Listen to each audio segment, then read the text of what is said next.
In high school, I was a track and field athlete. In college, I took up cross-country bicycling and was in fantastic shape. My body didn't need pharmaceuticals to function.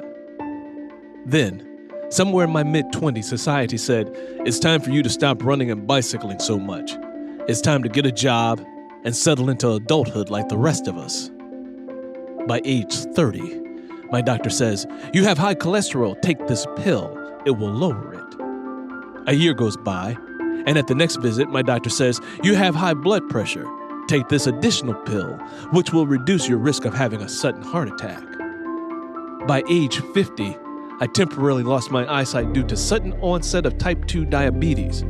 I go to see my doctor and he says, "Here, take this pill, but eventually you will have to start shooting insulin." The guy says, "You are now at a higher risk for a heart attack, stroke, organ failure, amputation, and blindness."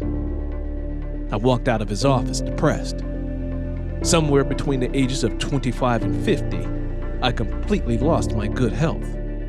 I went home, looked in the mirror, and didn't like the big dude looking back at me. I weighed 250 pounds and was well on my way to 260.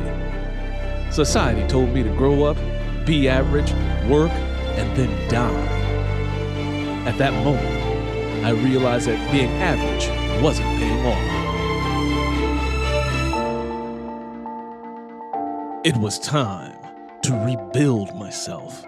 It was time to get back the health that I'd lost. It was time to get after it. I didn't want to have another year filled with excuses as to why I was out of shape. I wanted a year of progress. I drowned out the voices of other people's opinions about it being too difficult or taking too long to see results. I knew I'd never regret getting in a workout. Losing weight was hard, so I did it hard. I had to earn the life and health I wanted, so I got up every morning at 4:30 a.m. consistently and put in the work. I danced, I swam, I ran, I biked, I got in the gym and strength trained, but most importantly, I cleaned up my eating habits. Over the course of 48 months, I went from 252 pounds down to 185 pounds. The high blood pressure disappeared. The high cholesterol disappeared, and the type 2 diabetes reversed itself. If you're in the process of rebuilding and reinventing yourself, I'm Earl, and I hope my story helps somebody.